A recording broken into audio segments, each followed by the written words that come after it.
माँ, तुम ऐसी होती हो। विमल बहुत परेशान था। उसे समझ में नहीं आ रहा था कि वो इस परिस्थिति से कैसे निपटे। वो अपनी माँ को बहुत चाहता था, किंतु उसकी पत्नी और बच्चे उसकी माँ से बहुत दूर भागते थे, क्योंकि उसकी माँ की एक आंख नहीं थी। साथ ही उसकी कमर भी 90 अंश पर झुकी थी। वैसे वह अपना काम खुद कर लेती है, किंतु फिर भी वो उसकी पत्नी और बच्चों के लिए हमेशा खटकती है। दादी, आप ऊपर के कमरे में जाओ, मेरे दोस्त आ रहे हैं। विमल के बेटे अखिल ने बड़े बेरुखी से कहा। पर बेटा, मैं तो यहाँ बहुत दूर बैठी हूँ। विमल की माँ ने बहुत प्यार से कहा। नहीं, आप उनके सामने मत रहो, वो मुझे चिढ़ाते हैं, अखिल ने जोर से डांटते हुए कहा। क्या हुआ अखिल, क्यों चिल्ला रहे हो?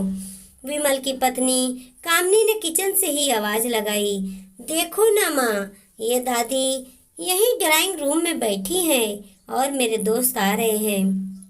अखिल के अखिल ने शिकायत भरे लहजे में कहा। माँ जी, आप ऊपर चली जाओ, क्यों हम लोगों को लजवाती हो? कामनी ने बेटे का पक्ष लेते हुए कहा। बेचारी सरस्वती चुपचाप उठकर जीने के सहारे ऊपर चलने लगी। कमर झुकी होने के कारण उन्हें ऊपर चढ़ने में परेशानी हो रही थी, किंतु वो पूरी ताकत से ऊपर के अकेले कोने वाले कमरे में जाकर बैठ गई। विमल बाजू के कमरे से सब सुन रहा था। उसे कष्ट हो रहा था कि उसकी माँ को अपमानित होना पड़ रहा है, किंतु वो असहाय था। अगर वो कुछ कहता है तो पत्नी और बच्चे उसका विरोध करने लगते हैं। दूसरे उनके तर्क भी सही लगते हैं। चूंकि वो एक प्रशासनिक अधिकारी था, उसका सामाजिक स्तर बहुत ऊंचा था। उसकी ससुराल भी एक उच्च घराने में थी। अंतः वह चुपचाप इस तरह हर दिन अपनी माँ को अपमानित होते देखता रहता था। रात को विमल की पति ने कहा, देखो जी, अब कुछ करो। कल कलेक्टर साहब की पत्नी आई थी। माँ जी, अपनी देसी गुण धारा में उनसे मिली। मुझे बहुत शर्म आ रही थी, बताते हुए कि ये मेरी सास है। मैंने कह दिया कि दूर की रिश्तेदार हैं, इलाज कराने आई हैं। विमल को रोना आ गया, किंतु फिर भी वह चुप रहा। उसे समझ में नहीं आ रहा था कि वो क्या करे। अपने बेटे की मन स्थिति को सरस्वती अच्छी तरह से जानती थी और बेटे को कोई कष्ट न हो, इसलिए वो हर बात को चुपचाप सह लेती थी। विमल बहुत उदास रहने लगा। एक तरफ परिवार और सामाजिक स्तर पर जीने की प्रतिबद्धता थी, तो दूसरी ओर माँ। आखिर माँ से अपने बेटे की यह हालत नहीं देखी गई। एक दिन उसने अपने बेटे से कहा, विमल, बहुत दिन हो गए हैं, मैं अपने गांव जाना चाहती हूँ, मुझे वहाँ पहुँचा दो। मेरा यहाँ मन नहीं लग रहा है।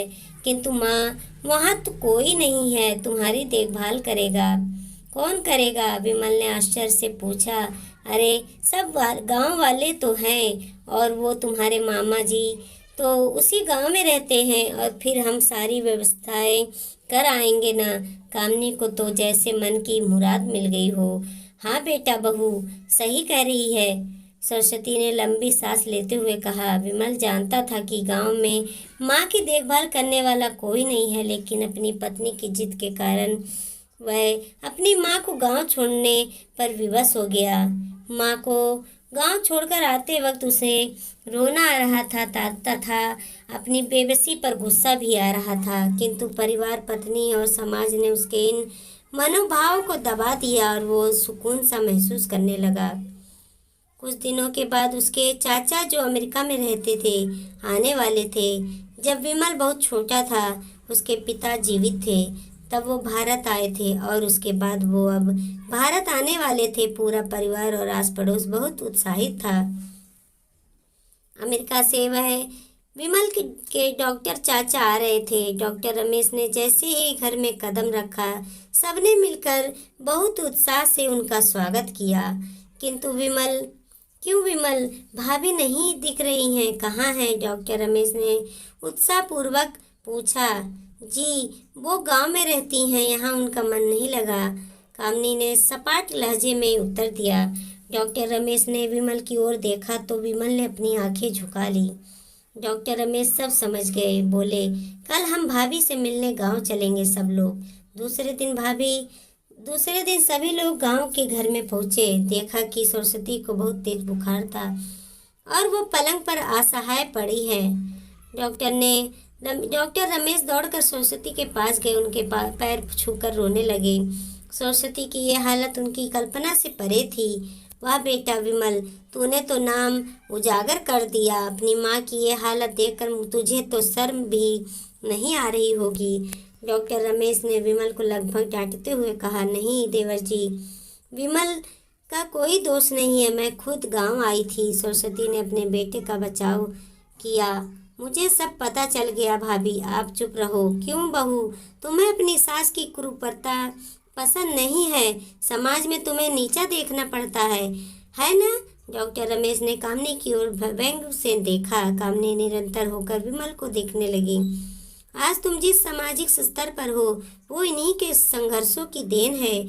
और बेटा विमल, तुम्हें शायद मालूम ना हो कि बचपन में जब तुम 1 साल के थे तब छत से नीचे गिरने के कारण तुम्हारी एक आंख फूट गई थी और तुम्हारी रीढ़ की हड्डी में भी समस्या थी।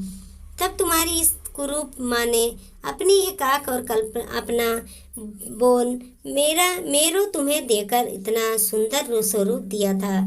कामनी बेटा, इतने सालों तक संघर्ष करके बेटे को प्रशासनिक अधिकारी बनाने वाली संघर्षशील औरत की तुम लोगों ने यह दशा कर दी। तुम्हें ईश्वर कभी माफ नहीं करेगा।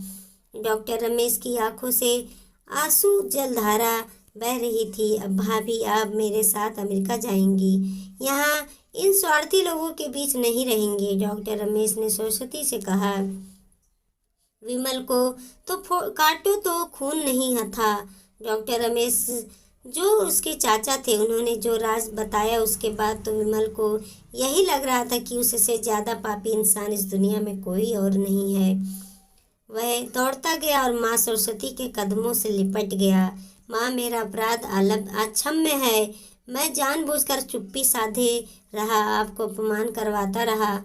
आप सिर्फ आप ही उस पर मेरे साथ रहेंगी और कोई नहीं। विमल ने अग्नि दृष्टि से अपनी पत्नी और बच्चों को देखा।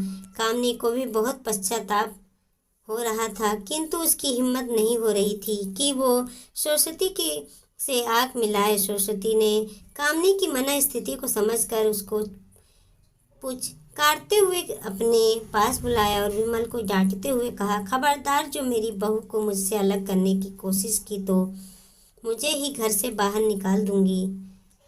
कामनी और बच्चों ने सरस्वती के पैर पड़ते हुए अपने व्यवहार पर माफ़ी मांगी और माँ के हृदय से ने सबको माफ़ कर दिया। वीडियो अच्छी लगी तो लाइक करें, चैनल पर नए तो सब्सक्राइब करें। देखते रहिए सुषमा।